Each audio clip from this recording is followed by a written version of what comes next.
Hare Krishna. Thank you all for joining for today's session, which is going to be the second part of the fifth canto, the overview of the fifth canto for the second part. Om Agyantiminandasya Jnananjala Shalakaya Chakshurunmilitam Yena Tasmai Shri Guruve Namah. Jai Shri Krishna Chaitanya Prabhu Nityananda Shri Advaita Gadadhara Shivasadi Gaur Bhakta Vrinda. Hare Krishna Krishna Krishna Hare Hare Hare Rama Rama Rama Hare Hare.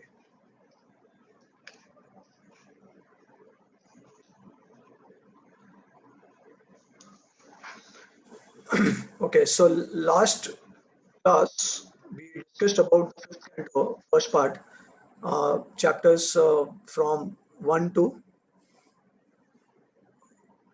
15 chapters we have covered, and so this is the summary of that. So we discussed about Maharaj Priyavrata, how although in the renounced order he entered household life at the request of Lord Brahma, and then he divided the Bhumandala into 7 oceans and 7 islands, making his sons their rulers. Then he retired. Then the descendant of Maharaj Priyavrata was Agnidra, the first son of Priyavrata, ruled Jambudvipa. He married Purvachiti and begot 9 sons who became the rulers of 9 Varshas of Jambudvipa. Then the first son of Agnidra, Nabhi Maharaj, ruled Bharatvarsha. By performing a sacrifice, he got Lord Rishabdev as his son. And then we also described the characteristics of Lord Rishabdev, the Lord incarnation who exhibited exemplary character and begot 100 sons, whom instructed on various spiritual subjects. He later adopted Ajgar Vritti, wandered like Avdut, and disappeared in a forest fire. And then we also discussed about Jai Bharat or King Bharat, the first son of Lord Rishabdev, who ruled Bharatvarsha. He worshipped the Lord through sacrifices and eventually retired. He performed austerities at Kulashram, but became attached to deer and became a deer in his next life. And then the next life of Bharata is coming back as Jad Bharat. After giving up deer's body, Bharat was born as Brahmana and behaved like a person. Once the goddess Kali saved him from some dacoits who tried to sacrifice him to her. Another time he was engaged to carry the palanquin of King Rahugan and gave him teachings on the mind, material entanglement, liberation, falsity of the material world, Lord's qualities, and the process of bhakti. He presented an allegorical story on the forest of material enjoyment, which was later explained by Sukadeva Goswami to Parikshit Maharaj. And then finally, the first part ends with the descendants of Maharaj Priyavrata all the way to Biraj.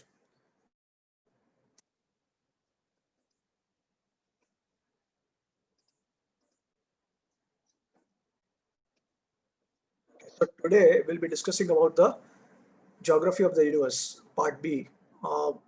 So it describes about Jambudvipa. So Parikshit Maharaj is inquiring from Sukadeva Goswami about the characteristics of oceans and the islands created by Priyavrata's chariot wheels. And Sukadeva Goswami starts describing about Jambudvip.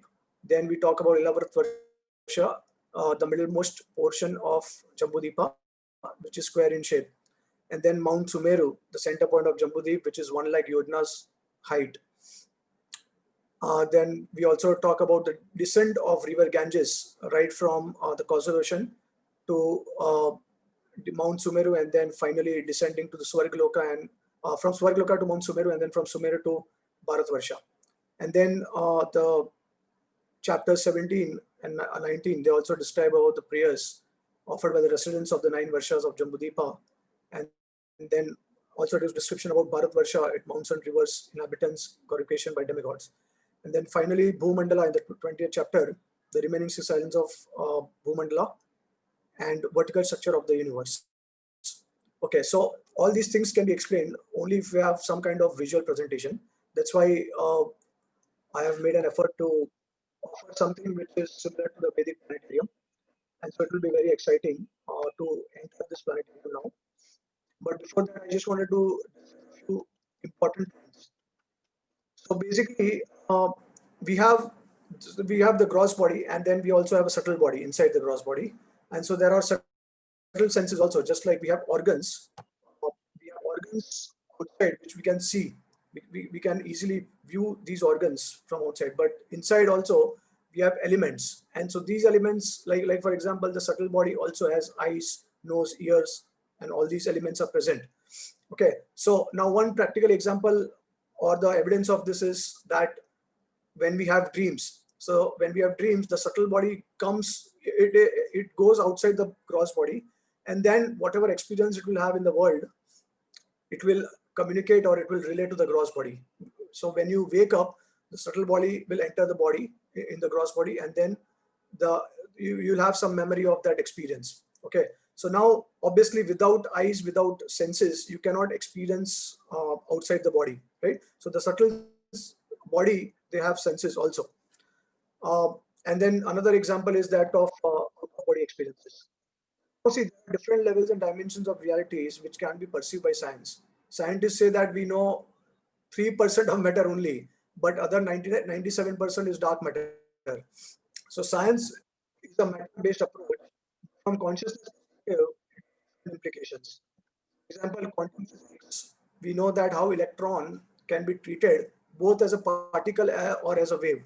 So consciousness decides on the reality, especially in context with quantum physics, right? So quantum physics is actually forcing scientists to go beyond matter, beyond Newton model, include consciousness also. So a yogi or a person can go out of their body and they can see something different. So we can say that it's the yogi's vision of the universe, which is subtle and beyond normal space and time. It's not spiritual vision though.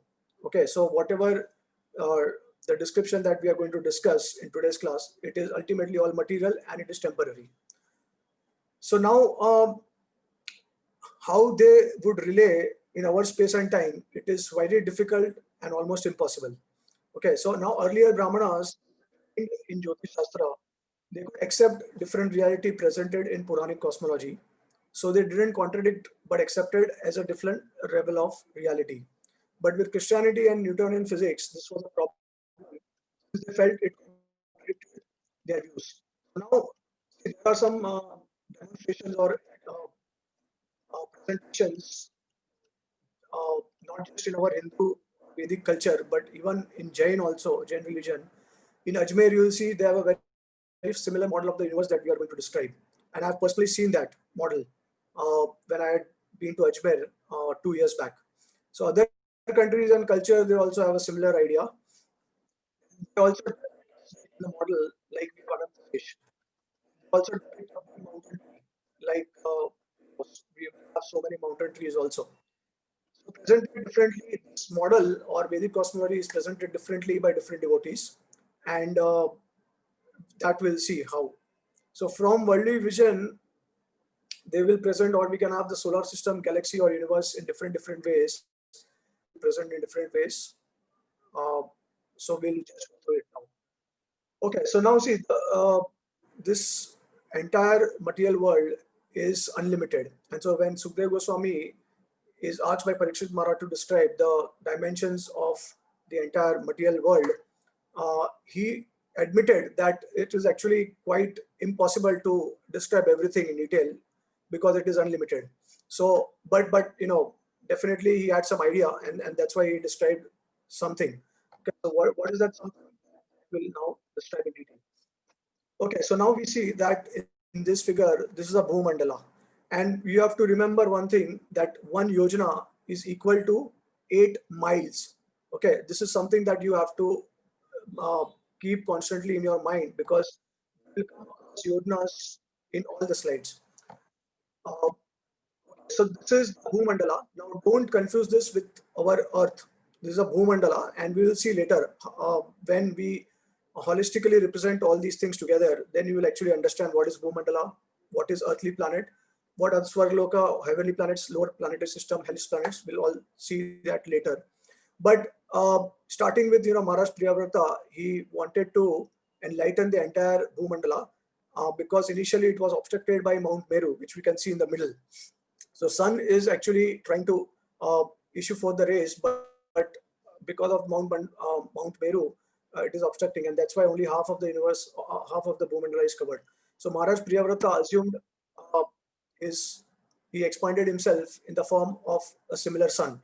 And so while following the path of sun, he started creating ditches in the Bhumandala. So this is the first ditch that Priyavrata created.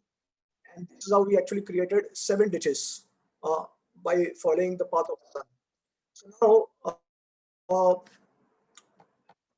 uh, so how it gets the Bhumandala? So he followed the orbit of the sun god in a chariot with one wheel. in 7 circles for 1 year. He had 7 chariots, each with 1 wheel. Larger and larger chariots in succession. Each one is twice the size of previous one. The troughs created by the wheels produce oceans. Each island is twice the previous one. Each ocean is also twice of the previous one. Uh, and each ocean is the same size in breadth as the island. But if we compare 2 oceans, then one ocean is twice that of the preceding one. So 7 chariots, because he created 7 ditches. So 7 chariots for 25.76 days, which is 180 days, which is almost half year, right? So in one day he created 1 ditch, and so it took about 25.76 days for him to create 7 ditches. So that becomes half an year. So from the summer equinox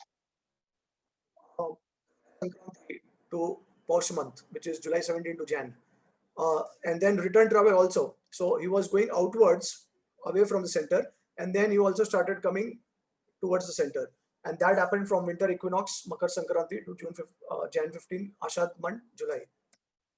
Okay, so this is how we can see that Priyarth Maharaj is entering inside, and these are the 7 oceans and islands. We'll discuss in detail about that. Okay, so as I said, that size, the dimension of all the dvipas is twice to the preceding one. So Pratik is 2 times, Salmali Deep is 4 times, Usha Deep is 8 times, which is like twice Salmali Deep, like that. So that way the saltwater ocean also is also twice. Okay, so saltwater sugarcane, liquid ocean, clarified butter, milk, emulsified yogurt, sweet water drinking. And then we have our sun, who are ruling all these dvipas. These are Maharaj Priyavrata, the 7 oceans. So this is just an idea of the radius of the Bhumandala, which is 25.35 million yojanas. Okay, so somehow we can add up all these dimensions and we get this figure of 25.35 million yojanas. 1 yojana is 8 miles. Okay, description of Jambudip, first and innermost island. So Srimad Bhagavatam, 5th canto, 16th chapter, 4 to 10 verses describes in detail about Jambudipa. Now Jambudip is compared to the wall of the lotus. It is round like lotus leaf, 1 lakh yojanas in length and breadth, which is 0.1 million yojanas. It has 9 divisions or varshas. Now why varsha? What is varsha? Varsha is a land which is divided between 2 mountains. Okay, which is situated between 2 mountains. So this is varsha.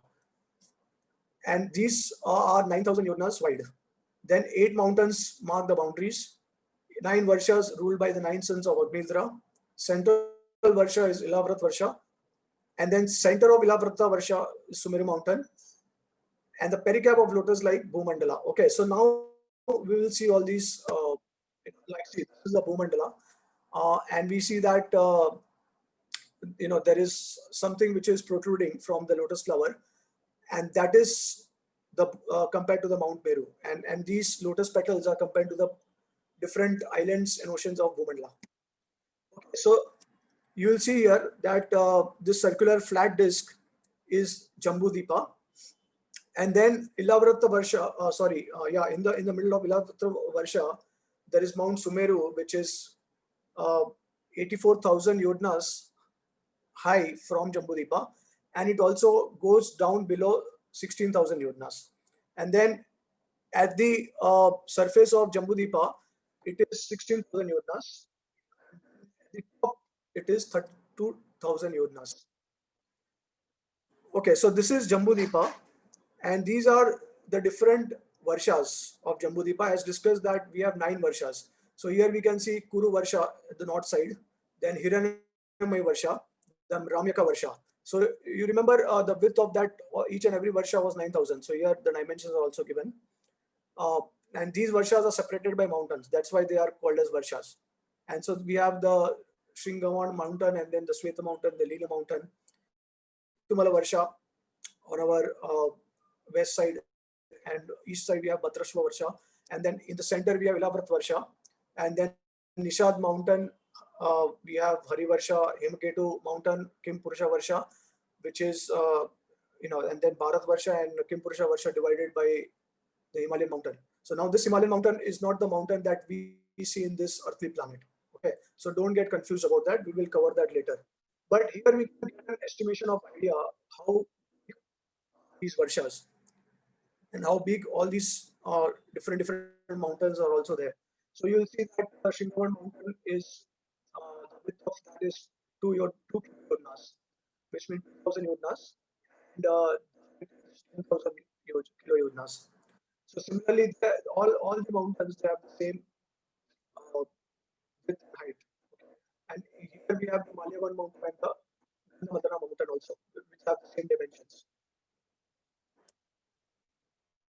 So this is the isometric view of the Jambudipa with Mount Meru, and we can see how these are the mountains 1, 2, 3, 1, 2, 3, and then here also we'll see.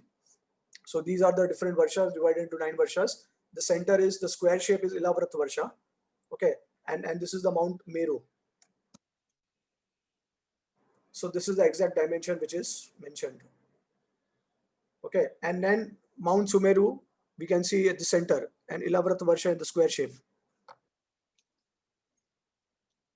Right? Okay.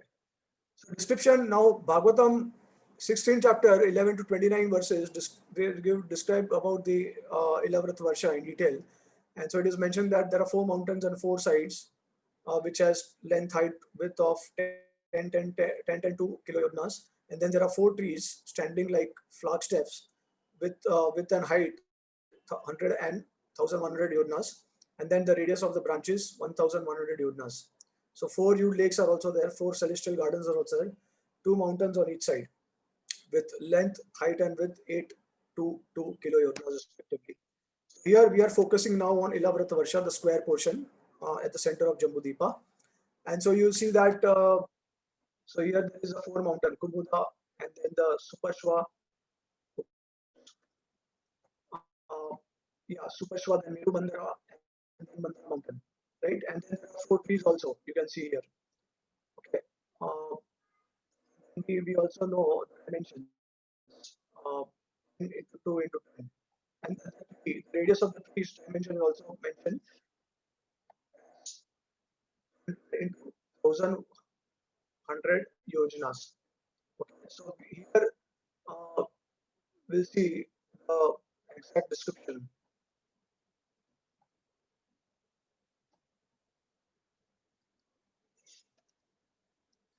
Now here we can see Kumuna mountain. There is this Valsa tree, which is also called as banyan tree, and how there is the flowing of pure water and also milk, yogurt, honey, ghee. So whoever is residing in these mountains is very happy. And then we'll see in Mandara mountain there's a big tree, which is also called as the Devachutta mango tree. And the size of mango is extremely huge. So it is mentioned that when the mango will fall down from the tree, it will create a lake of mango juice. Okay, and it will start flowing. So here, Yaksha's wife's bodies become fragrant when they come in the bath in this Arunodaya river. Okay. And we have in the Mount Meru Mandana jambu tree, also known as rose apple, and the same thing happens. The jambu fruit will fall from the tree, and it will create a lake. So it will flow down, and here the image is given here. You can see here how the lake is formed, and this is the flowing of the jambu juice. And here also we have the kadamba tree, and from drinker's mouth. So whoever will drink this water, they will start having a fragrant mouth. And, so we will see this, 4 different trees are there and 4 mountains are also there.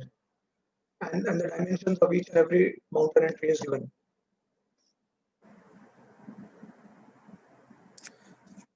So, these are the rivers which are supplying milk, yogurt, etc.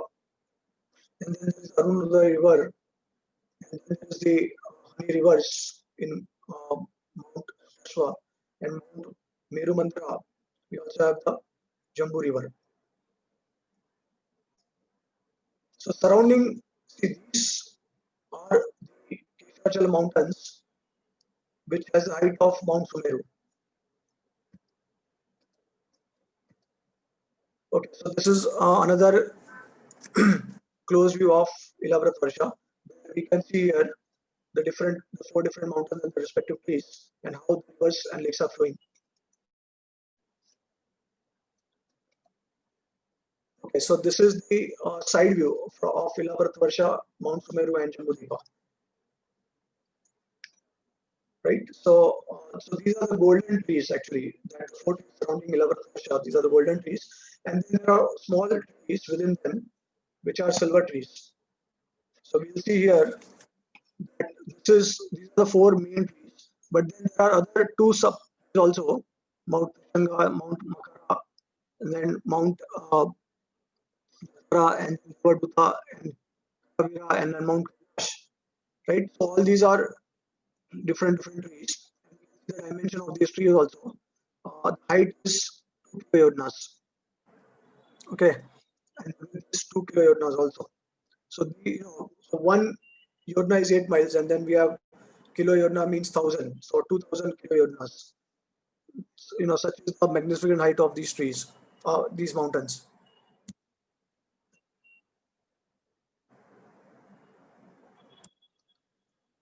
If we consider the all the varshas, then we get this particular view, and we also see that how this Keshavachal mountain, which were circling Ilavarat Varsha, so these are height which are almost same as Sumeru mountain.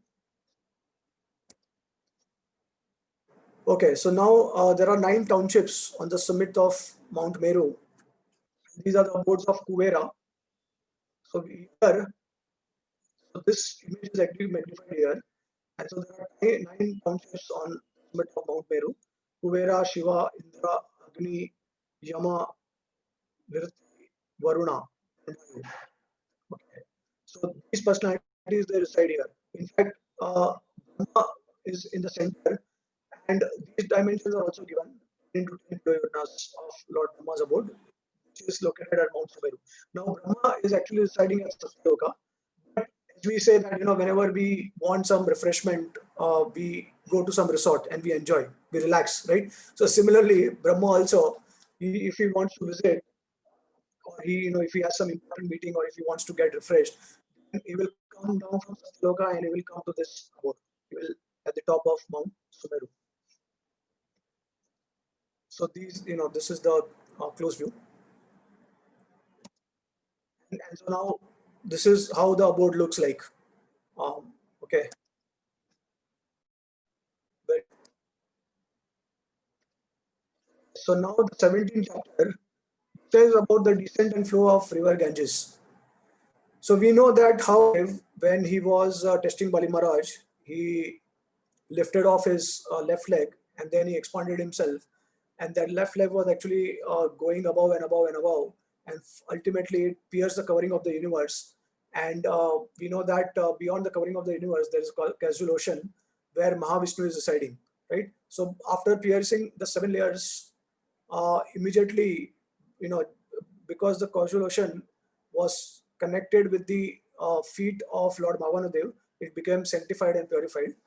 And because of the piercing, immediately there was a leakage. I mean, in material terms, there was a leakage, and the causal ocean started flowing down, and that causal ocean ultimately was known as Ganga, or Bhagavat Padi, Vishnu Padi.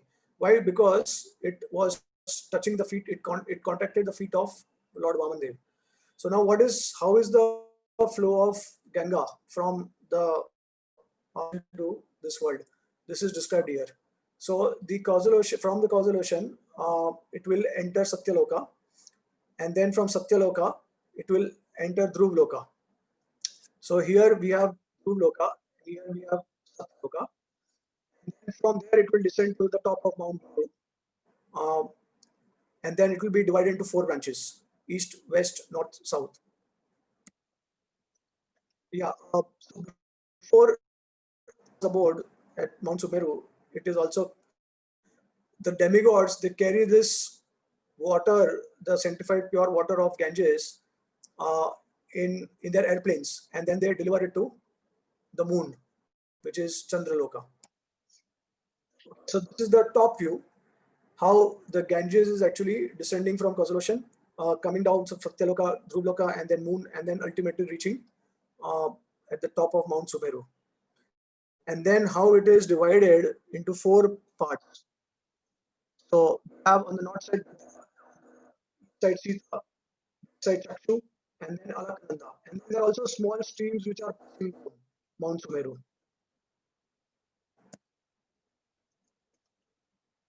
Yeah, so this is how this is the view of Jambudipa and top view of Jambudipa. So now peak of the Ganges will enter top of Mount Sumeru, and then it will pass from the peak of Neela, and then Shweta, then Shingavan, then Kuruvarsha, then Salt Ocean. It will order Salt Ocean in the north side. So this Jambudipa is surrounded by Salt Ocean, as we can see here. So all these four streams will enter in the Salt Ocean. So similarly, here also in this direction, it will touch the respective mountains and then ultimately enter the Salt Ocean. So this is a isometric view, a very clear understanding of how Ganges is descending, right? So here we can see that from here it is going down, it is touching this mountain, and then it is coming like this. And inside we'll see that it's touching this mountain, and then it bounces. Because the height of Sumeru mountain is so great compared to the height of these other mountains, so it is possible for Ganges to jump and it to bounce also, and finally it enters the salt water ocean. So here, this side is the south side, and we have our Earth globe is situated here. That's why here in the Earth globe we know the Ganga as uh, Alaknanda. Okay. Then on the other side it is known as Sita, Bhadra, Chakshu. Here we see that how Alaknanda is coming. Okay, so now 8 smaller islands which are around Jambudipa. Okay, so in the opinion of some learned scholars, 8 smaller islands surround Jambudipa, created by the sons of Marat Sagara by digging the Jambudipa while searching for their lost horse. So the names of these are Swarnaprastha, Chandra Shukla, Manta, Harina, Tana, Ramanaka, Panchajanya, Simala, and Lanka. So here we see the saltwater ocean. These are now the most prominent ones are the 8 ones. So they are surrounding Jambudipa. Okay, description of the 8 heavenly varshas. So this one is the 17th chapter, 11 to 15th verse. So Bharat Varsha is the field of karma, and other 8 varshas, they are heavenly places on earth, are also called as Bhoma Swarga. So Bhoma Swarga Padani. Characteristics of the people, like they live for 10,000 years, bodily strength of 10,000 elephants, wives they will conceive once in their last year, and happiness is that like of Treta Yuga, because Treta Yuga is also of 10,000 years. Like general people live in Treta Yuga for 10,000 years. So description of the 8 heavenly varshas. So gardens, there are gardens filled with seasonal flowers and fruits, beautifully decorated hermitages, enormous lakes with flowers and birds. Demigod leaders and their wives enjoy in gardens. Uh, Heavenly residents enjoy superior happiness, but never forget their position as eternal servant of Supreme Lord. Okay, so now who are the residents who are living in these 8 varshas? These are the demigods who have exhausted their karma in Swargaloka. So whatever remaining karma is there for them to enjoy, they will enjoy in this 8 varshas. That's why they live only for 10,000 years here. Okay, now there are varshas, each and every varsha they have deities and residents. So in uh, Varsha, we have the inhabitants who are actually worshipping Lord Varadev. And then Hiranmay Varsha, we have Aryama, followed by his citizens, worshipping Lord Kurma. And then Ramika Varsha, Manu is actually worshipping Lord Matsya. And then in Ketumal Varsha, we had Lakshmi, who is worshipping Lord Rishikesh. Okay. Then in Ilavrat Varsha, we have Shiva, who is worshipping Sankarshan. And then we have Bhadrashva Varsha. Bhadrashva is worshipping Lord Hayashirsha. And then Hari Varsha, Maharaj is worshipping Lord Narasimha. Kimpurusha Varsha, Lord Ramchandra, Hanuman, and inhabitants, they are worshipping Lord Ramchandra in Kimpurusha Varsha. And in our Bharat Varsha, we have Narada, who is worshipping Narnayan Rishi. So all these incarnations of Lord, they are also present in Jambudipa. Okay. Okay, now if you observe closely this particular ancient mountains, Mount Kailash and Mount Kailash. So this is actually where Lord Shiva is residing, Mount Kailash in Ilavrat Varsha. And obviously he has also Mount Kailash in the Himalayas and outside of the material realm.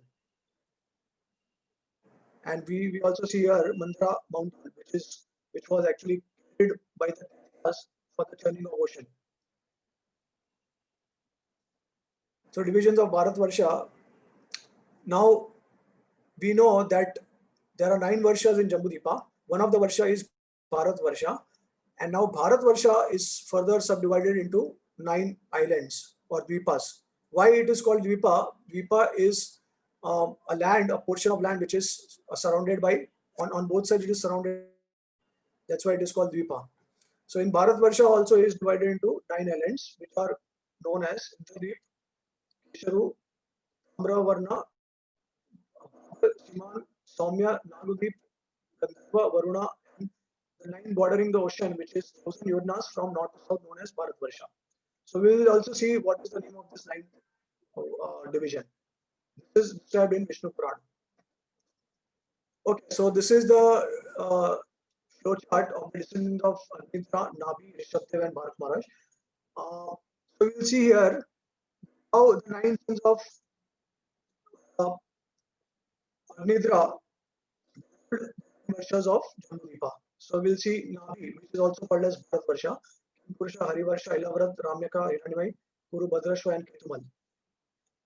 And then here also we will see the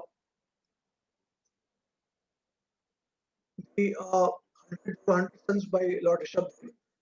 The 9 sons, Kusavartha, Ilavrata, Brahmat, Kamalya, Ketu, Bhadrasan, Indrasvat, Vidarbha, and Kikat. 9 islands of Bharat Varsha. Okay, so now this is a closer view of our Bharat Varsha. And especially, as I said, that this portion is Bharat Varsha. It is further divided into 9 parts. Okay, and so here we see that these are Dvipas. This is the Himalayan mountain. Okay, and here is our Earth globe. The small spherical object we can see here.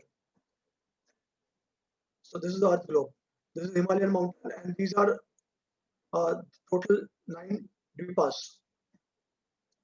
So here we see in Jambudipa at the edge of Bharat Varsha or Khanda or Earth. Okay, so in the Vishnu Puran it is described that on the east side Kiratas are living, west side Yavanas are staying, east the Kamararupa, Orissa, Kalinga, Magad, and south Marukas and Malavas. And thus Satyuga, Dwapara, and Kaliyuga in Bharat Khanda only. So only in the 9th division, which is 1000 Yodnas, which is our Earth globe, there is karma and there is the appearance of Satyuga, Treta, Dwapara, and Kaliyuga. It does not exist anywhere else. The 9 divisions of Bharat border the ocean, and one cannot go from one Dvipa to another Dvipa. Now, according to Siddhanta Shiromani, which is a book which is written by Srila Bhakti Siddhanta Thakur, he has named the 9th Dvipa or island, which is Kumarika. So he has named the 9 islands as Ainda, Tiru, Tamraparna, Kapasimat, Gandharva, Naga, Somya, Varuna, and Kumarika. So in the Markandeya Purana also it is mentioned karma is not enjoyed anywhere else. The ninth island is surrounded by water, measures 1,000 yojanas from south to north. And people who are residing mixture of both Marichas and Aryas. They predominate in certain parts. This is called Karma Bhumi. Bestows everything according to Pap and Punya. And then in the 5th canto 19, chapter 19 verse, Vishwanath Thakur explains that the karma is only in Bharatvarsha, Bharat Khanda, especially the earth globe, and only in the area whose dimension is 1,000 yoja, which means Bharat Khanda.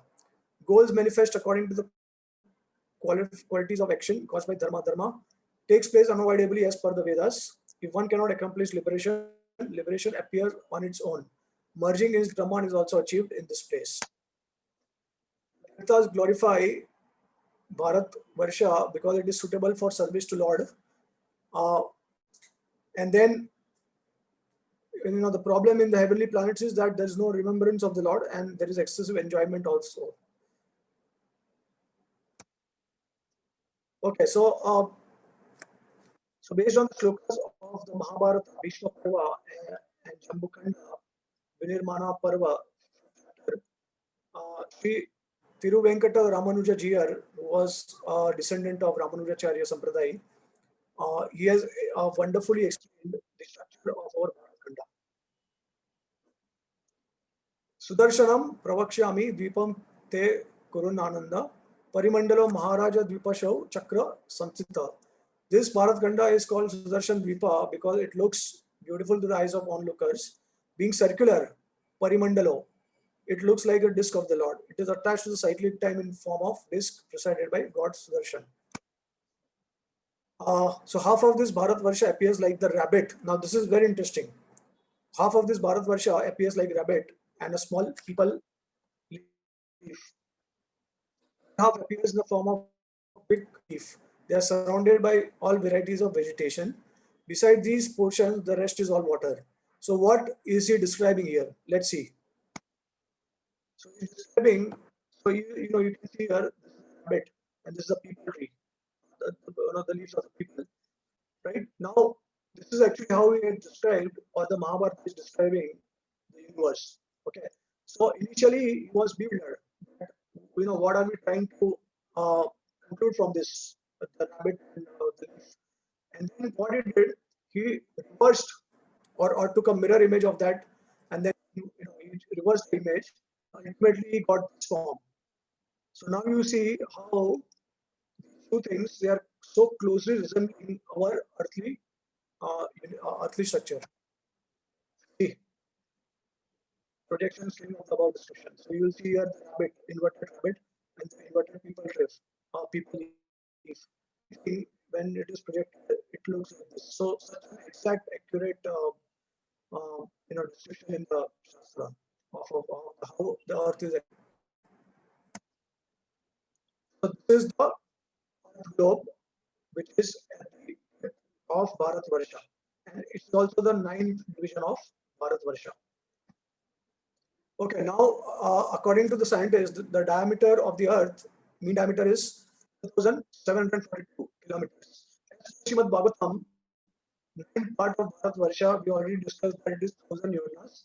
So the 9th part of 9,000 yojanas, which is 8,000 miles. One yojana is 8 miles, and that if you convert into kilometer, it will be 12,872 kilometers, which is almost close to the mean diameter or the diameter of the equator. Of the people of the 6 dvipas. So now we are moving from the Varshas to the dvipas. Okay, the 7 dvipas, surrounded by the 7 oceans. Now the first, we already discussed in detail about Jambu Dvipa. Now we'll be discussing about the other 6 dvipas. So first 5 dvipas are 7 Varshas, and last dvipa there are only 2 Varshas, and they are named after their son. So 7 mountains and 7 rivers are present, and 1 mountain and 2 rivers in the last dvipa. Beautifully decorated hermitages, enormous lakes with flowers and birds touching or bathing immediately purified. 4 cups of people reside here. So worship the Lord in different forms.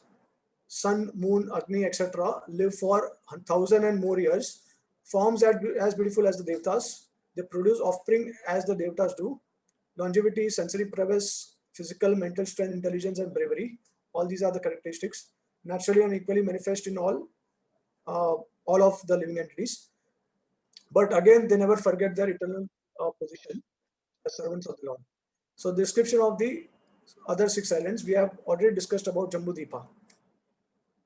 So, the second one is the Plaksha Deepa, which includes the Plaksha tree, which is shown in the right side. Now, this is shining like gold, and it is as tall as Jambu tree. The height is 100 into 1,100 yonas. At its root is a fire with 7 flames. There are 7 Varshas, 7 mountains, and 7 rivers here. 4 castes of people live here, and they live for 1,000 years by performing Vedic rituals that in sun surrounded by ocean of sugarcane juice. Then we have the Salmali Dvipa, the third Dvipa, as broad and tall as Plaksha tree. Here we have the Salmali tree also. And height is the same, 100 into 1,100 yonas. Residents of Garuda, 7 Varshas, 7 mountains, 7 rivers. 4 castes of people live for more than 1,000 years. Following Varnashram Dharma, they worship moon surrounded by ocean of liquor. So we will see the image of this soon. Kusadipa. So this is also consisting of Kusa grass. So created by the demigods, by Lord's will, as second form of fire, it produces mild and pleasing flames, illuminates all directions. Glow of tender shoots. Then there are 7 Varshas, 7 mountains, 7 rivers, 4 castes of people, expert in Vedic sacrifices, and worship Lord as Agni, surrounded by ocean of liquid ghee.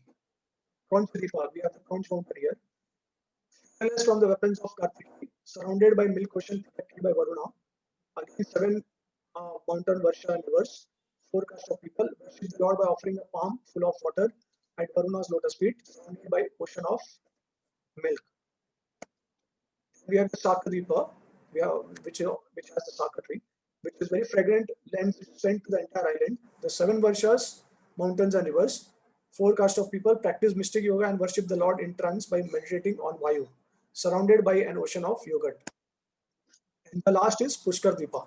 So if you, I think you must be familiar, when we go to Ajmer, there is a place called Pushkar, and that's the only place where Brahma is worshipped as a deity form, right? So it is similar. Here also we have the Pushkar Dvipa, and it is in the form of lotus flower, 100 million pure golden petals, as effulgent as the flame of fire, the sitting place of Lord Brahma. So now Brahma is also sitting at Pushkar Deepa. Okay, not just Mount Meru, but he also resides. He also sits at Pushkar Deepa. There are only 2 Varshas here, and there is only one mountain, which is the Mansatar mountain.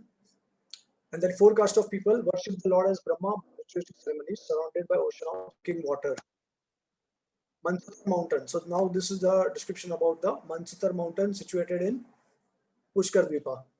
So situated in Dweep, breadth and height is 10,000 yojanas, and it is 15.75 million yojanas from the center of Mount Meru. On 4 direction of its are residential quarters of Indra, Yama, Varuna, and Soma.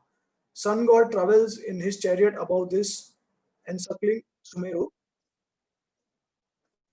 Okay, so we'll see now. So this is the Pushkar Deepa, which is the 7th Deepa, surrounded by the sweet drinking water ocean. And then we have 1,000 petal lotus Lord Brahma seed here, and we have 2 Varshas, which is divided by Mansatar mountain, and the 2 rivers also flowing. And so similarly, we have the different Deepas, different oceans. Kusadeepa, Kranchadeepa, and they have 7 Varshas, 7 mountains, 7 rivers, like that. So here the dimension of each of these Deepas, and the salt and ocean is mentioned, and who is the ruler of these Deepas, at the same time the presiding deities of these Deepas, and the special significance of which is the tree. Okay. Of remaining Bhumandala, golden land. So beyond the ocean of sweet water, with of radius of Manchatra 15.75 million Yojanas. It is a land of gold with mirror-like surface. Any object dropped there cannot be seen again. Therefore, people have abandoned this place. This is a description of the remaining Bhumandala, which is the Lokalok mountain. Divides the countries that are full of sunlight from those not lit by the sun. Radius is 1/4 of universe diameter. Created by the Lord in all 8 directions. Extends up to the end of 3 worlds in height. Rays of sun, other planets and stars. So they cannot spread beyond it. So on its top, there are 4 Gajapatis in 4 directions. Rishabh, Pushkara, Chuda, Vamana and Aparajita, established by Lord Brahma to support all planets of the universe. Supreme Lord also resides there. Beyond Lokaloka Varsha is Aloka Varsha. Lokaloka mountain is Aloka Varsha. A tract of land outside Lokaloka mountain, known as Aloka Varsha, fully dark, not inhabitable. The breadth radius of far edge of Lokaloka mountain, 1/4 of universe diameter. Outer radius 246.6 million Yojanas. Total diameter of Bhumandal 493.2 million Yojanas. So another free space beyond Alok Varsha. So Bhumandala diameter is 493.2. Free space is of 3.4 million Yojanas all around the shell. Because of this free space, Lord Shesha holds up the Bhumandala. Directional elephant steady the Bhumandala. Lord Vara lifted up the earth, which has sunk in during Swayambhu and Chakshusha Manvantar periods. Okay, so now let's understand. So what we are seeing here is the mountain. The golden land which we see here is golden ring is the golden land. And then this 70% ocean, and beyond Lokaloka mountain is the Alok Varsha. So Lokaloka mountain is a mountain which is dividing the Bhumandala into 2 parts. So inside of Lokaloka mountain, the living entities are living, they are inhabiting. That's why it is called Lok Alok. Lok means those who are residing. Alok means those who are not residing. Okay. So beyond this Lokaloka mountain, you will see where no one is residing. It's completely dark. And beyond Alok Varsha, some gap between the universal covering, which is called as the free space. So because of the free space, Anantesh is along with the 4 Gajapatis located at the top of Lokalok mountain, and it's also that the Lord Vara is appearing. He's also able to lift the entire Bhumandala because of this free space. So now, if there is no free space, then the entire thing will get stuck. Universal coverings. So on the top of Lokaloka mountain, we have the 4 Gajapatis. Now, universal coverings. So there are 7 layers of universal coverings, which is made up of earth, water, fire, air, ether, false ego, and Mahatattva. Each is 10 than the previous one. So these are dimensions.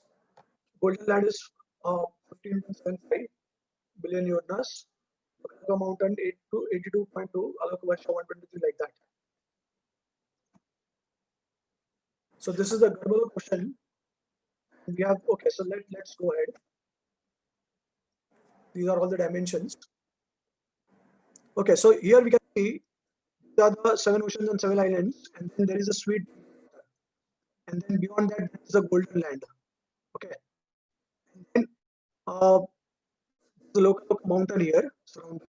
Beyond Lokaloka mountain is the Alok Varsha. You see here the region.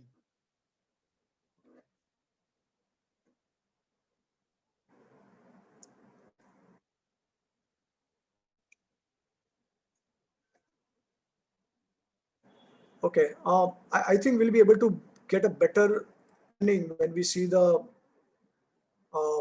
view of this particular. I will explain next now coming slides. Okay, so this is the description of the worlds, which is basically the lower planetary system. So within the hollows of the earth, down below, it's rocky nature, and it is also the location of Ashta. And then there are further 8 elephants which are residing below Bhumandala. So all this we'll see in the images also. It is here that Yam Dharma city is situated, surrounded by a big moat, many Yojanas wide and deep. There are thousands of hells, such as Raurava for punishing sinners of different kinds. Beneath the earth, but above Ganodaka, hard earths find support on Adishesha's head. Okay, so this is the Bhumandala, or you can say the this is actually Bhumandala consisting of 7 islands and 7 oceans. Now, one thing we have to note, a very interesting thing, that this Bhumandala is not in the shape of a flat disc like a coin. It is actually tapered, okay, and it has thickness also. It's a terrace type of a structure, which we'll see in the next upcoming slide. But here in Bhumandala, inside of Bhumandala, 7 planetary systems are lower planetary systems are located. So we have Atala, Vitala, Sutala, Taratala, Mahatala, Rasatala, and Patala. And then we have some extra earth here. And so there are 28 hellish planets also residing at the edge of Bhumandala, at the bottom edge of Bhumandala, along with the Prithviloka. So now what are the dimensions? So we know that Mount Sumer is ending 16,000 Yonas below Bhumandala, and then the thickness, the width of all these 7 planetary systems, it is 10,000 respectively, but they are also separated by a distance of 500 Yonas in between. Okay, and then there is a 11,000 Yonas extra earth here is there, and here there are the 8 fronts surrounding. Yeah, so height of 7 lower planets is 70,000 because each is 10,000, so there are 70,000. The base of Mount Meru is 16,000, and the gaps are 100 Yonas each, and then there are 6 gaps, so it will be 3,000, and the extra earth 11,000. So total thickness mandala or total mandala is 1 lakh Yonas. Okay, so now we are getting a holistic image of the entire thing. So these are the 7 layers. You see that this is the of the universal shell. This is a shell, this is a universal shell, and then you have the entire movement here. And along with that, you also have the Loka mountains and then Alok Varsha, and then here we can see how the nation of Lord as Kurma is supporting Anantashesha, who is also the Satyavesh avatar of the Lord Sankarshan, and then on the top of that there are the 8 who are balancing the universe like this. So there's the Kurma, the Anantashesha, and then we have the Earth, the Bhumandala. So Earth below Patal is all rocky in nature, and it is location of Ashtagajas. Below this Lord Adisesh supports the Earth from sinking to Ganadak.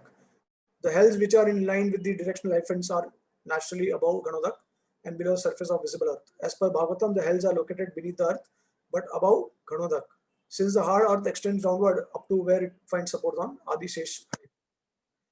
So is there, this is how we can actually understand that Bhumandala is not flat like a single coin, but this type of arrangement.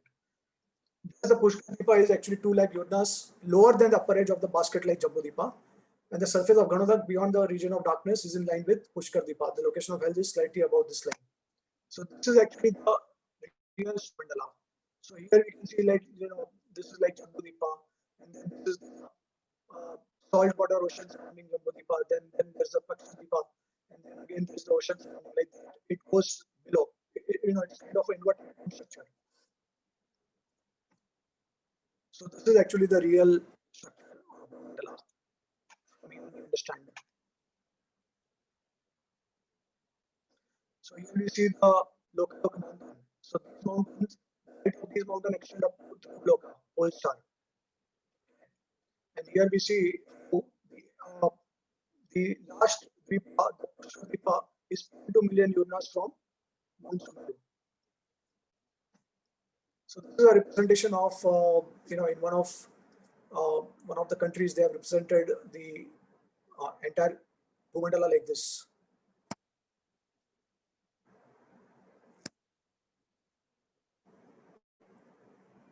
Okay. So now Jambudvipa is still like in shape, circular. It has altitude of 1 lakh Yonas that we have already discussed. Now, what is the distance of sun and moon from Jambudipa or Bharatvarsha or Bharat Khanda. It is 93 million miles away from our globe, and moon is 25 million miles away from our globe. They are almost in line with the equator. Rahu is 10,000 Uranus below sun and inside moon. So here we can see this is the sun who is in a chariot. So sun is driving in a chariot, and as we have already discussed earlier, this is the Mansathara mountain located on Jambudipa.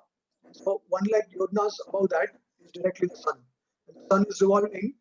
So here is our Earth globe, the tip of Bharatvarsha, the 9th division, and we can see that how the sun is revolving around the Earth.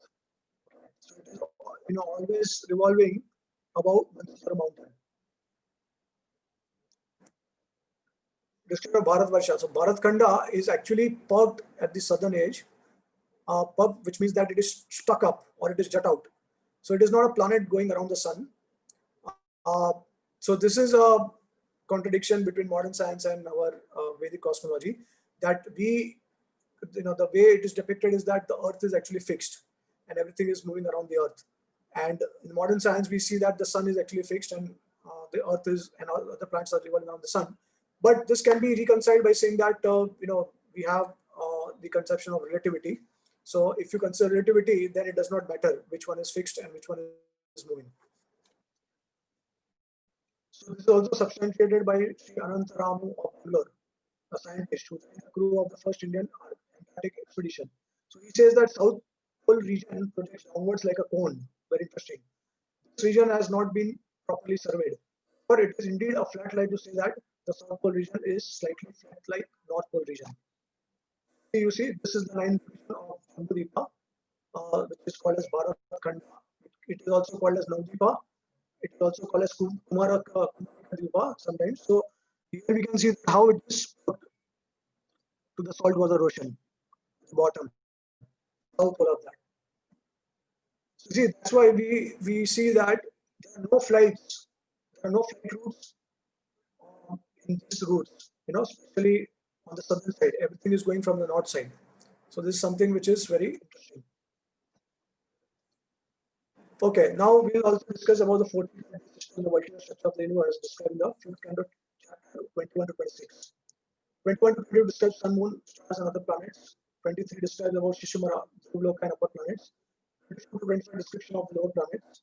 And 26 description of the hellish planets. Okay, the sun god, described in the 20th and 21st chapter. Situated vertically middle of the universe, 250 million Yurnas on either side up and down. Situated in the middle of Antariksha or Bhuvarloka, and 0.1 million Yurnas above Bhumla. The sun, master of heat, heats up and lights up the three worlds by its light. It has only one wheel, one side fixed on the lower portion of Meru, other side rests upon Mansathara mountain. Length of the axle is 15.75 million Yurnas. The wheel continuously rotates on Mansathara like the wheel of an oil pressing machine. So this is the sun god's chariot wheel. Here, the sun god is located at certain distance from the chariot wheel. So sun god here. And so there are two axles of the revolution of sun. One is Mount Meru. It's a horizontal connection. And then there is a inclined connection to Dhruva. So there's another axle which is 3.94 million Yurnas, and this axle is 1.75 million Yurnas, which is also the length or the radius of Mansathara mountain, right? So there are two axles. This is how sun is actually revolving around Dhruva and Mount Meru. So like, in this example, we see that if you compare the cow as a sun, then there are two axles attached to it. So how the cow is actually revolving around this, by two axles, that is how the sun is connected to Mount Meru and Dhruva.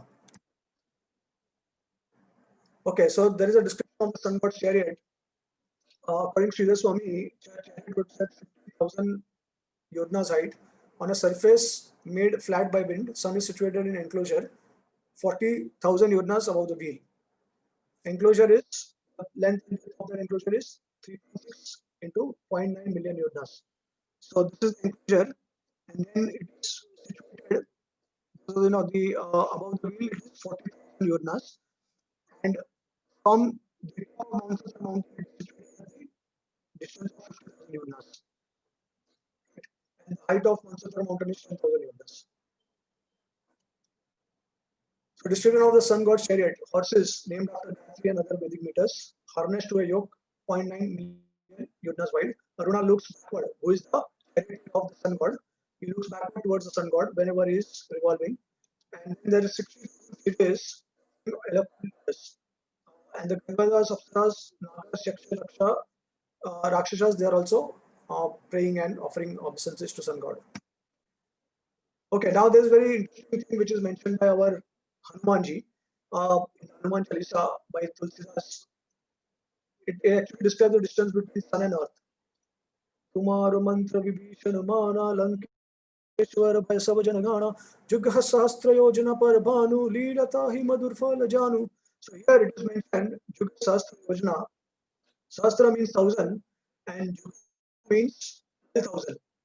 So 12,000 into 1,000 Yodnas is 12 million Yodnas. Now 12 million Yodnas is equal to 12 into 8 is equal to 96 million miles, which is 96 into 1.6. If you convert into kilometer, you will get 153.6 million kilometers. Now, if you go to Google and if you search the distance between Earth and Sun, you will always you will actually get to this figure, almost close to this figure, 150 million kilometers. So this is already described in our Tulsidas Hanuman Chalisa. This is a sun god and the charioteer, the horses. So it's situated 0.1 million Yodnas above the rays of the sun. This is the moon. So here is the moon. Now see the distance between sun and Bhumandala or Earth globe is 7 million Yodnas. But horizontal distance between the Earth and the moon is very less. Right? But vertically the moon is at a higher elevation than the sun. Okay, so now this is amazing. What is the relation between Earth, Sun, and Moon? And what is the significance of the number 108? You'll come to understand from this table. So Earth diameter is 1,000 Yodnas, as we have discussed. Sun diameter is 108 times the diameter of Earth. Sun to Earth distance is 108 times. The Earth diameter is moon diameter is 108 divided by 400 times. Okay, and moon to Earth distance also 108 times. Right? So this is how the 108 number is so significant, so important for us. Mathematically also it is so important.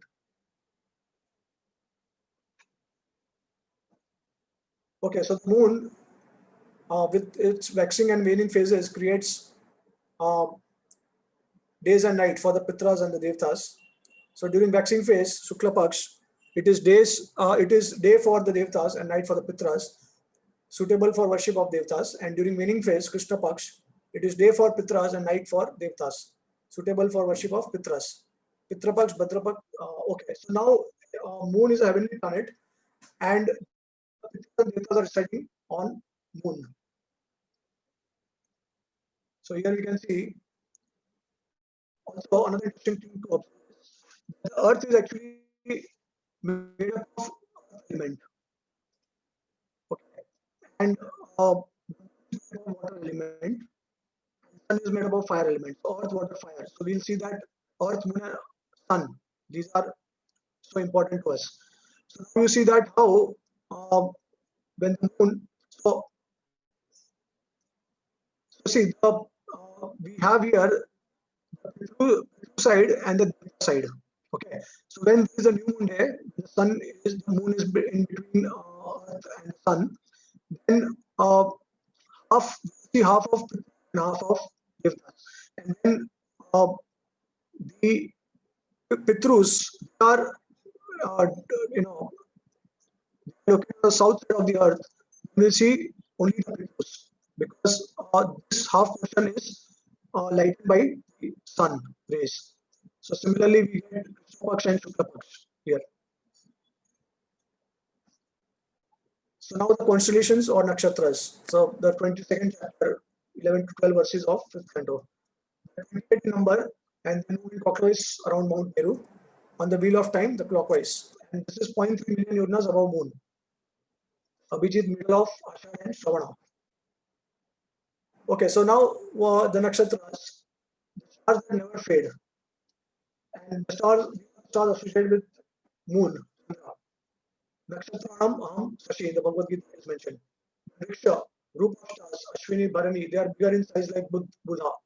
Then Taraka, these are all constellations, okay. These are other small stars, those who do good deeds across this world and attain these places. Tara also means they are white and bright. Size is 0.5 to 100 yojanas. And the Graha are the planets like Sun, Moon, etc. Here we see the moon is here, and then we have the constellations.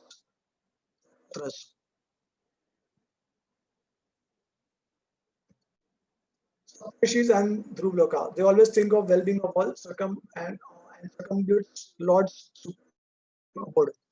Dhruvloka, the push at the abode of Lord Vishnu, Dhruv still resides as the life source of all Saptarishis, demigods, and different stars circumambulate him clockwise. So Dhruvloka is eternal, and the zodiac of planets, constellations, stars revolve around it, and the Dhruvloka remains till the end of Brahma's life. So here we can actually see the dimension distance of Dhruvloka from the sun.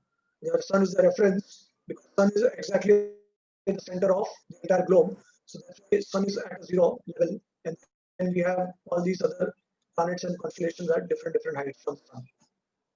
So here we can see how moon is located 1 lakh yojanas above the sun, and the nakshatra is located 3 lakh yojanas above the moon. And we have the Venus, Mercury, Mars, Jupiter, and Saturn. So respective distances from Sun. And it goes up to Dhruvloka. So Dhruvloka is here. The Saptarishis are here, just below Dhruvloka. And these all planets, like a chandelier, surrounding and they are circumambulating Dhruvloka. Because Dhruvloka is also the abode of Shiradaksha Vishnu, Lord Vishnu's abode. So that's why it is very special. So here we can see the Bhumandala as well as the upper planetary system, or you can say the Swargloka. Okay, now the Shishimar planetary system, it's a great machine, stars and planets, resembles Shishimar dolphin. Okay, and it's the incarnation of Krishna Vasudeva. Yogis contemplate imaginary Shishimara, meditate upon it as Virat Root. So it is also another Virat Root of the Supreme Lord. And it is actually visible also. Describe this as zodiac. Okay, now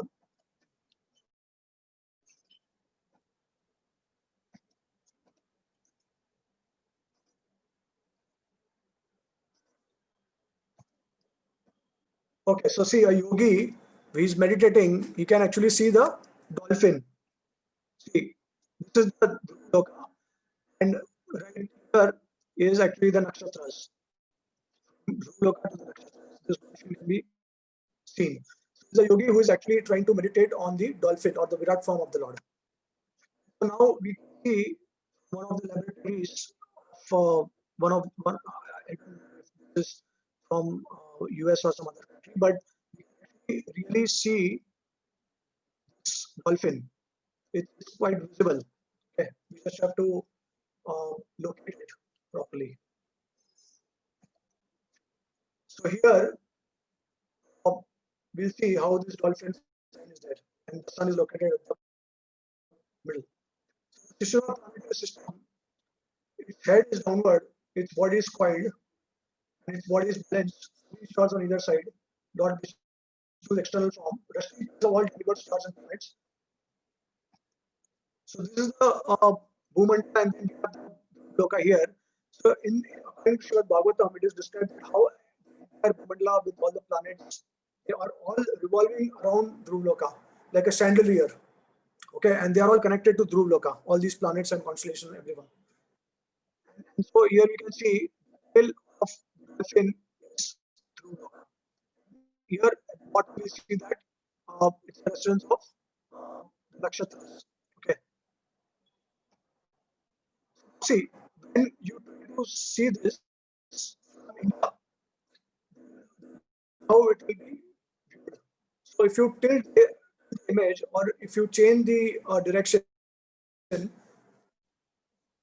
dolphin will start moving. Okay, and it will be seen like this from India, because it also depends which place you are located in which part of the world. Okay, so if you are located in south side, north side, east side, west side, accordingly, the dolphin's position will change. So from India, you will see in upward to downward side like that. So the limb of the Shishupatra, on the end of its tail, which is about Loka. On the body of its tail, Prajapati, Agni, Indra, Dharma, at the base of its tail, the planets of Data and Vidata, it's on Shishupatra 7 saintly sages. One is genital Saturn, on the back of its legs Jupiter, on its Mars, within its life air Mercury, on its table Venus, and then right side and left side 14 stars on either side. In the back of Shishupatra, we have this Aja with 3 stars. Common we have the Ganga. Within the mind we have Moon. The first sun of the heart is Narayan. On its breast, Ashwini Kumaras. On its neck, Rahu. The Pachin, Agasti, lower chin, Yamraj. All over its body, comments are there. And in its core, the numerous stars are there. So this is the description of Shishupatra planetary system. Right from Dhruvloka to the Yamraj. And then there are the 4 stars here on the side, and then 4 stars on the side. 14 stars. Okay, so now we'll discuss about the upper planetary system. It is beyond, which is above Dhruvloka. So there is Maharloka above Dhruvloka, then there is the Janaloka above Maharloka, then Tapaloka above Janaloka, and then ultimately Satyaloka. So Satyaloka is the abode of Lord Desai, which is associates, abode of great sages and rishis, 4 Kumaras. Janaloka is the abode of great sages and rishis, headed by Muni. And Maharloka, abode of great sages and rishis, siddhas and rishis in large numbers. So this is now see, the more you go vertically, the more the Bhumandala and the Swargloka will be compressed, right? So here we can see Bhumandala is here, and we will also see how the Swargloka from Moon to Loka is compressed, because also including the dimension of Maharloka, Janaloka, Tapaloka, and Satyaloka. So these are all above pole stars, and these are the Saptarishis, which is below pole star. So now this is a universal form of Lord. How see now the entire planetary system is within the body of the Supreme Lord. Satyaloka, Loka, Loka, Maharloka, Swarga, Bhavarloka, Bhurloka, Thala, Vithala, Talathal, Mahatal, Rasatal.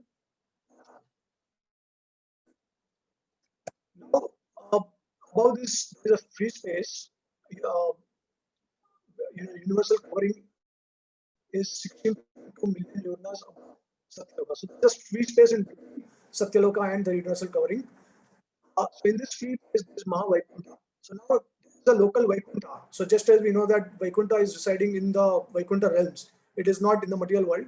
But so similarly, there is Vaikuntha inside the material world also, which is also eternal, and it exists as long as the day of Brahma is there. Okay, so there is the Mahavaikuntha.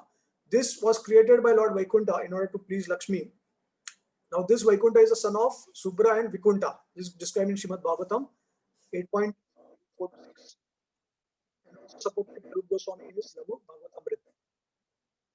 Now this is very interesting. This Mahavaikuntha is a place where Bhrigumuni went and he kicked the chest of Lord Vishnu. This Mahavaikuntha is the same place where the 4 Kumaras they cursed Jaya and Vijay. Okay, and this Mahavaikuntha is the same place where Durvasa Muni, after offending Ambarish Maharaj, he started running here and there, and then he started he wanted to take shelter of Brahma, then Shiva, and then ultimately took shelter of Vishnu. So he actually went to this abode of Mahavaikuntha. So this Mahavaikuntha is within the universal layers or within the universe. It is not beyond this universe. Okay, it's a local Vaikuntha in the material world, just like Swetadeep or Dhruvloka, which is the abode of Shirodakshai Vishnu. And now further, also describing the second Chatusloki Srimad Bhagavatam, which was by Vishnu to Brahma. So this Lord Brahma saw the same Mahavaikuntha. This is described in the second 9th chapter, 9 to 13, and then further also in the 9th and 10th canto. Okay, so now the universal covering after Krishna. So 7 layers, what are all Shiva Mahatattva. Each is better than the previous one. Some say there are 8, and some say there are universal coverings. So this is the entire universe. Is the egg structure of the universe. We have the Bhagavat Vishnu here on the ocean, and then we have the navel of Vishnu coming the stem of the lotus flower, and then we have the Loka, Janaloka, Marloka, Sargaloka, Bhurloka, and then all these lower planetary system. Here, Lord Shiva is residing. Is also there. And so this is the dimension of these different universal coverings. So some say there are 10. Okay. Vertical structure of the universe, region of liberated soul, area of covering of the universe and the Vaikuntha planets. Vishnu Puran says Vaikuntha planets begin 10 million Yojanas above the universal covering. So real Vaikuntha planet beyond the material world, they start after 10 million Yojanas after the end of the universal covering. So here we can see this is one universe. Okay, this is just one universe described. There are millions of universes coming from Mahavishnu, who is lying in the ocean. Okay, and these are all floating ocean. And then we see how these are 7 layers. And then beyond that, we see the and then the world starts. Okay, this is the Shiva, Kailash.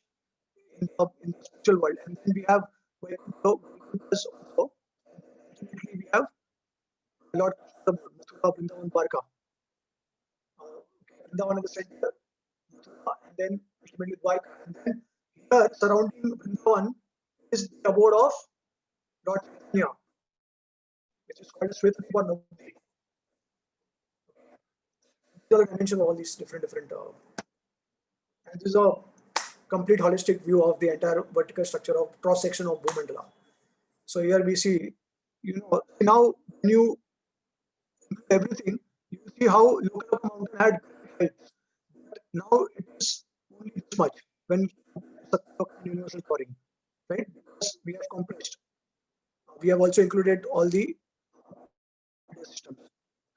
And so here we see the Loka is here, local mountain is only till Loka. And then we have the Marloka, Janaloka, Loka, and Satyaloka. And Bhumandala is also given.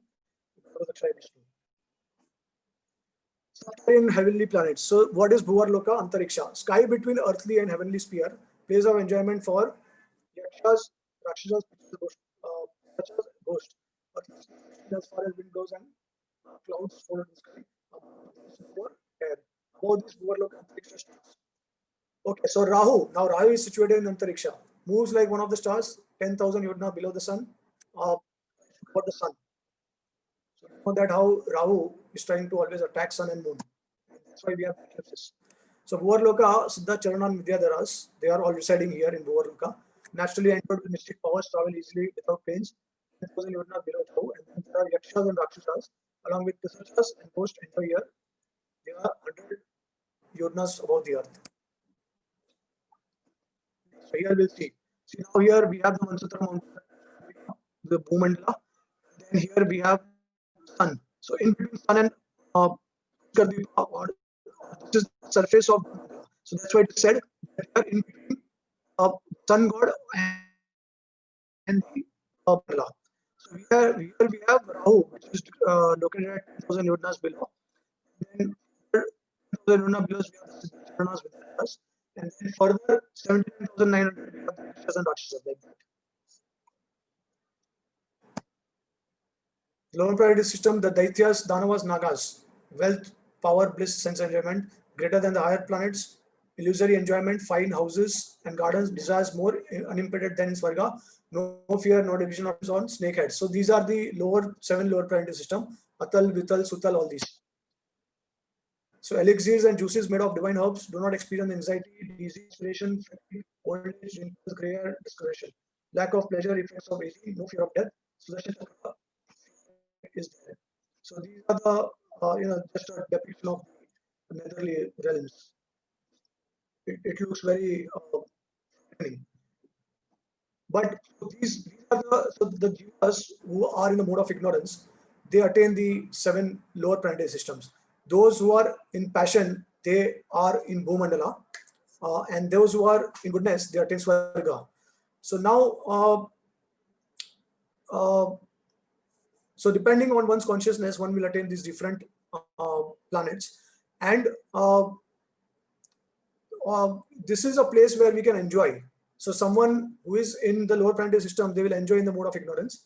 Someone who is in the mode of passion, they will enjoy in the Bhumandala. And someone in the mode of goodness, they will enjoy in Swargaloka, which is from right from the sun, the moon planet to the Dhruvaloka. So some description about the Atala. So the demon is Bala. Mayadana created 96 kinds of mystic power. Created 3 kinds of movement by yawning. The inducement to drink hataka. An example, so this is not required. Bali Maharaj is residing here. The son of Maharaj Virochan worships the Lord Vamandev, right? With fearless heart, complete devotion, reside here with great opulences. Ruled by Maya, the king of Danavas, Lord of 3 cities, Tripura Sura, protected by Lord Shiva, without fear of Sudarshan, worshipped. Mahatal, many hooded snakes, Kadru's descendants, Kuaka, Takshaka, Kalia, and Susana, controlled by anger, addicted to material enjoyment, bewildered, enjoy themselves, constantly live in fear of Garuda. Pani's descendants of Diti and Danu, Nivat Kavachas, Kalayas, Hiranya Puravasis, enemies of Devatas, reside in holes like snake. From birth, extremely powerful and cruel, live out of fear of Sudarshan. Patal, Naga, Sanka, Kulika, Mahashanka, Shweta, hided by Vasuki, very envious. Many wood shining jewels, darkness of the caves of Patal. So these are their respective position from Mount Meru. We have already discussed this, we have seen this. Now the glories of Ananta is explained in the 25th chapter of 5th canto. Expansion is the expansion of Supreme God, holder of earth. He is also the source of Rudras, the 11 Rudras. And then is the expansion of Sankarshana, the Saptavish avatar, presiding deity of Ahankara. And worshipping Ananta Shesh will purify one from situated below the lower planets, the entire Shiti Mandalam on one of his 1,000 hoods. Like it feels like white mustard seed, and it easily supports the earth for its continued existence and does not sink into Garbhodakshayi ocean. He is called unlimited because he does not know the universe which is situated somewhere on one of his hoods, because he is situated below Bhumandala, measuring so many Yurnas. His hoods are not wide enough to hold it. However, persons situated there can see that by the inconceivable energy, his hoods become unlimited in dimension, and thus Bhumandala appears like a mustard seed. That is actual, not illusion. This is an example of the astonishing unlimited nature that I just mentioned. Pitras, these are the Devtas who are 7 lower planets. Yamraj is the king of the Pitras, desire virtual blessings, avoids unavoidable punishment, make the Jivas terms the Supreme Lord situated 99,000 Yurnas below Earth. Hellish planet intermediate space between 3 worlds and Garbhodaksha ocean, beneath the 7 planets, slightly above Garbhodaksha ocean, situated 99,000. So Hellish planets and Pitruloka, they are in the same location. So these are 21 or 28 planets. Material structure of the Garbhodaksha ocean. Lord Vishnu's sweat fills the lower of the universe. Lord sleeps on Ananta's bed. Beneath the Garbhodaksha ocean, the lower end of the universe, 250 million Yurnas below the sun planet. So we'll have the Hellish planet, remaining Earth, Shesha, Garbhodaka, and universe end.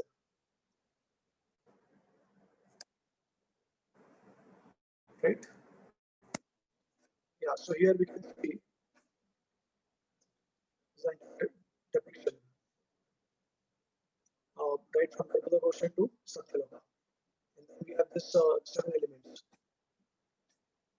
And now this is the structure of the universe, vertical cross section of the universe.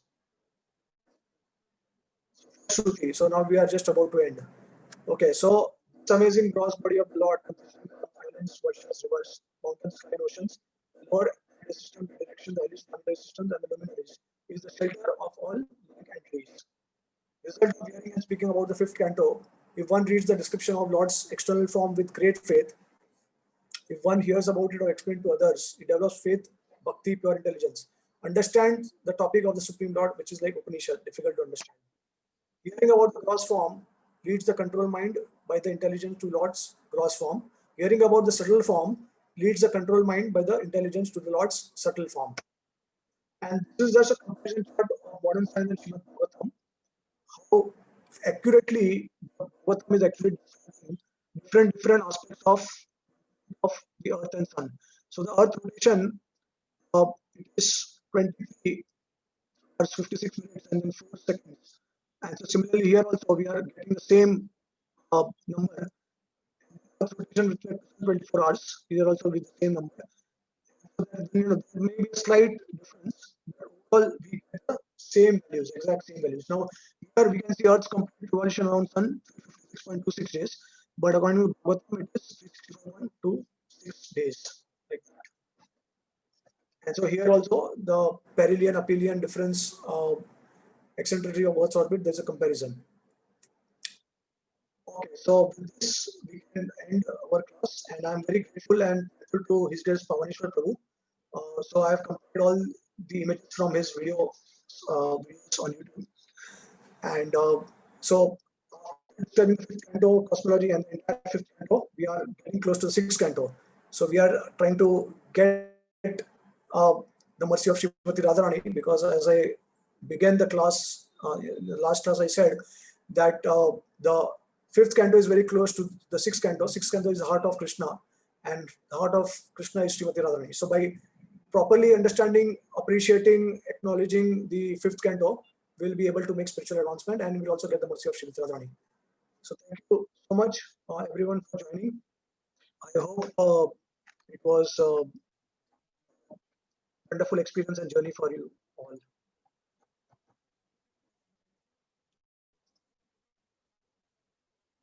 Okay, so Hare Krishna. Thank you so much, Prabhuji. You know, I personally don't know about anybody else, but I'll personally have to go through this session a couple of times to properly appreciate. You know, this is really, we are really grateful to you and really honored that you are coming on this platform and explaining this, the two cantos, which are one of the most difficult two cantos in Srimad Bhagavatam to understand. But like you're saying, it's the mercy of Guru and Krishna, mercy of Srimati Radharani are the only key to understanding these. Yeah. Special His Grace Pavaneshwar Prabhu and all the devotees at Bhakti Vedanta Vidyapit, and also to His Holiness Bhanu Maharaj. They have actually researched, they have done on this topic, and because of their mercy, we are actually able to present something to all the devotees so conveniently. Yeah, and you are becoming a transparent via media for us, Prabhuji. I hope so, Mataji. That is the only position that I have, to become the servant of all the devotees. So I'm very grateful to the entire team of Pavitra ecosystem in order to invite me and to give me this platform and opportunity to share the message of Srimad Bhagavatam with all the devotees. So very thankful for that, Mataji. Thank you so much. We are also really grateful. In the month of Purushottam, you are, such an auspicious month, and you are explaining the Amalapuran to us, Srimad Bhagavatam. Thank you very much. Thank you, Mataji. And thank you all the viewers who have who are watching this. I hope I don't know how much everyone understands, but this is the most auspicious month, and to hear this knowledge and to try and apply it into our lives and understand it is the greatest benediction of this month, which devotees like Prabhuji have been giving it to us. Thank you so much for joining us. Hare Krishna. Hare Krishna.